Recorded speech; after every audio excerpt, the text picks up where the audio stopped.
पश्चिम बंगाल व लगतच्या क्षेत्रावरील कमी दाबाचे क्षेत्र कायम आहे. समुद्र स्तरावर असलेला मान्सूनचा ट्रफ बिकानेर, रोहतक, कानपूर, डाल्टनगंज, गंगटोक, पश्चिम बंगाल आणि आसपासच्या कमी दाबाच्या क्षेत्राच्या केंद्रातून जात आहे आणि त्यानंतर पूर्व दक्षिण पूर्व दिशेने पूर्व समुद्र किनाऱ्याकडे जात आहे. वाऱ्याची ध्रुवीय रेषा ईशान्य अरबी समुद्र ते गंगटोक, वेस्ट बंगाल व लगतच्या असलेल्या कमी दाबाच्या क्षेत्रापर्यंत असून ते दक्षिण गुजरात रिजन, उत्तर मध्य महाराष्ट्र, विदर्भ, दक्षिण छत्तीसगड, दक्षिण ओडिशा मधून 4.5 किलोमीटर ते 7.6 किलोमीटर उंचीवर आहे.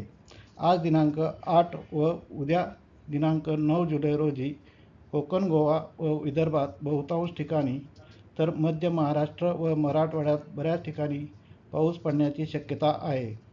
आज दिनांक 8 जुलै रोजी विदर्भातील नागपूर, भंडारा, गोंदिया, चंद्रपूर व गडचिरोली जिल्ह्यात मेघगर्जना, विजांच्या कडकडाटासह वाताशी 30 ते 40 किलोमीटर, वादळी वाऱ्यासह तुरळक ठिकाणी मुसळधार ते अतिमुसळधार पाऊस पडण्याची शक्यता आहे. म्हणून विदर्भातील वरील जिल्ह्यांना आज ऑरेंज अलर्ट दिलेला आहे. तसेच पालघर, रायगड, रत्नागिरी, सिंधुदुर्ग, जळगाव, नाशिकचा घाट विभाग, पुणे, कोल्हापूर, सातारा जिल्ह्यांचा घाट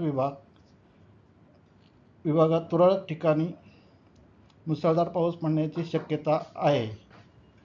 हिंगोली, नांदेड, धुळे, नंदुरबार, नाशिक, छत्रपती संभाजीनगर, अमरावती, जालना, परभणी, बीड जिल्ह्यात तुरळक ठिकाणी मेघगर्जना, विजांचा कडकडाट, ताशी 40 ते 50 किलोमीटर, वादळी वाऱ्यासह हलका ते मध्यम स्वरूपाचा पाऊस पडण्याची शक्यता आहे. म्हणून या जिल्ह्यांना येलो अलर्ट देण्यात आला आहे.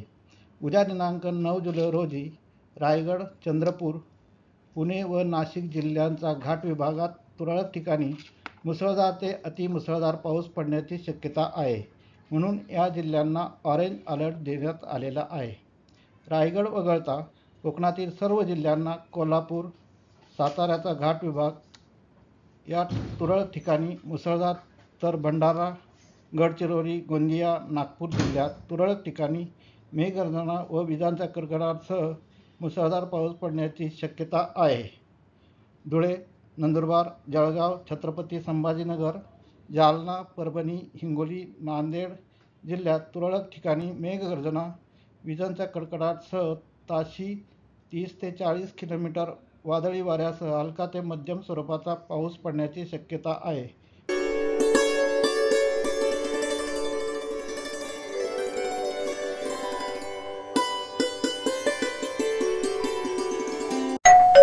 अहो उठा ना, ऑफिसला नाही का जायचं? अगं मला आज फ्रेशच वाटत नाही, काही करायची इच्छाच नाही. अहो मग तुम्ही आजपासूनच न्यू युनायटेड फार्मसीचे गुड मॉर्निंग चूर्ण घेणं सुरू करा. अपचन, मलावरोध, बद्धकोष्ठ, आम्लपित्त आणि पोटाच्या तक्रारींवर खात्रीशीर आयुर्वेदिक उपाय. गुड मॉर्निंग चूर्ण. 35 वर्षांपासून सगळ्यांच्या पसंतीचे गुड मॉर्निंग चूर्ण औषधांच्या प्रत्येक दुकानात मिळते.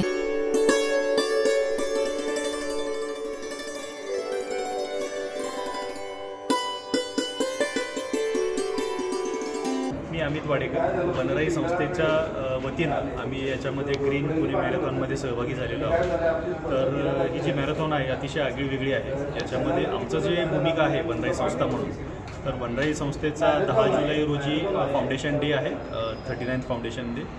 या निमित्ताने आम्ही खरं याच्यात सहभागी झालेलो आहोत, कारण याच्यामधून आम्हाला काही प्लांटेशनचं काही ड्राईव्ह करायची आहे. त्या ठिकाणी सेम डे ज्या दिवशी मॅरेथॉन होणार आहे तर त्या ठिकाणी त्याच व्हेन्यूला आपण काही झाडं त्या ठिकाणी लावणार आहोत.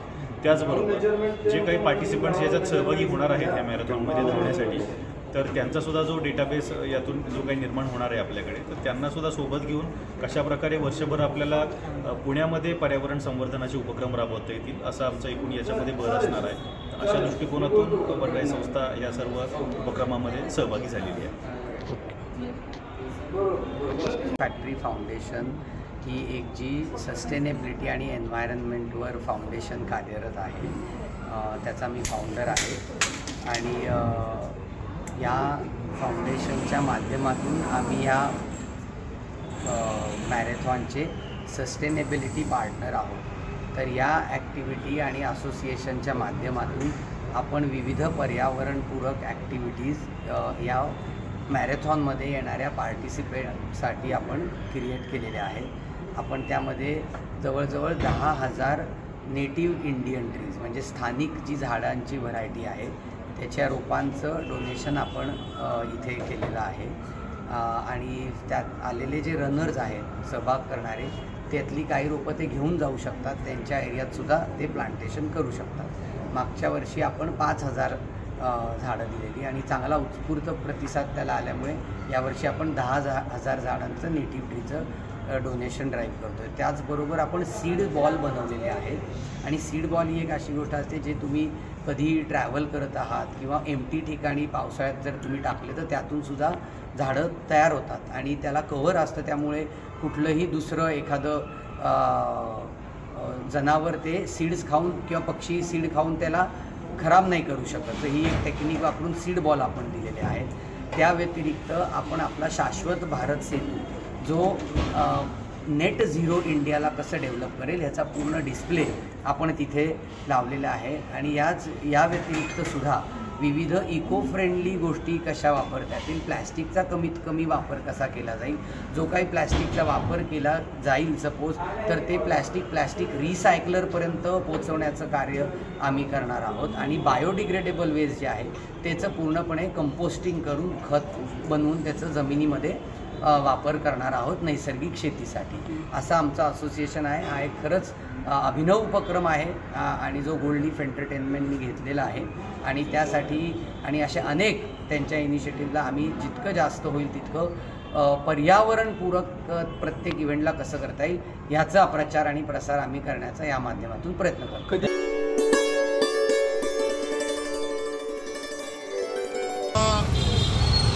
शेतकरी आठवडे बाजार सुरू आहे। नामदार गिरीश बापट साहेब हे जेव्हा पालकमंत्री होते तेव्हा त्यांनी आपल्या या शेतकरी आठवडी बाजाराचं उद्घाटन केलं होतं। ते आपल्या टँकर पॉईंट जवळ म्हणजे पटवर्धन बागेमध्ये ते उद्घाटन केलं होतं आणि त्यानंतर आज आपण आपल्या भागामध्ये 4 ठिकाणी आठवडी बाजार चालतो। नगरसेविका मंजुश्री खर्डेकर या सातत्याने या बाजाराच्या पालक झालेल्या आहेत आणि मयूर पवार असेल, सागर असेल, सगळ्यांच्या बरोबर त्या असं संबंध ठेवून आहेत की या सर्व ठिकाणी सातत्याने त्याच्यात वाढ होती आहे, ग्राहकांमध्ये वाढ होती आणि सगळ्यात महत्त्वाचं समाधानी ग्राहक आपल्याला लाभलेले आहेत। सगळे लोक येणारा प्रत्येक माणूस हा पुन्हा आम्हाला फोन करून सांगतो की अतिशय चांगले दर आहेत आणि माल अतिशय चांगला आहे। परवा गुरुपौर्णिमा आहे आणि सुदैवानं आज मंगळवारचा आपला बाजार भरलेला होता। मग मंजुश्री म्हणाल्या की आपण इथं काम करणाऱ्या महिलांना साड्या दिल्या, आता पुरुष आपले मित्र जे आहेत त्या शेतकरी मित्रांना काहीतरी दिलं पाहिजे असा विषय तिने मांडल्यानंतर असं डोक्यात आलं की मग काय द्यावं। मयूरने यांनी याच्यावर खूप खल केला, मग घड्याळ देऊ का, घरात एखादी वस्तू देऊ का, एखादा सेट देऊ का, डिनर सेट। पण मयूर म्हणला की पावसाळा आहे त्यामुळं तुम्ही सर्वांना रेनकोट द्या, रेनसूट झीलचा म्हणजे वर विंटर चीटर आणि खाली पॅन्ट, त्यामुळं कधी कोणी भिजणार नाही। त्यामुळं त्याची आपण व्यवस्था केली। Creative foundation, Mukul Madhav foundation असे आम्ही एकत्र येऊन पुण्यामध्ये जे जे चांगलं काम करता येईल ते करत असतो आणि या सगळ्याच्या पाठीशी नगरसेविका आणि शिक्षण समितीच्या माजी अध्यक्षा मंजुश्री खर्डेकर या ठामपणे उभ्या असतात।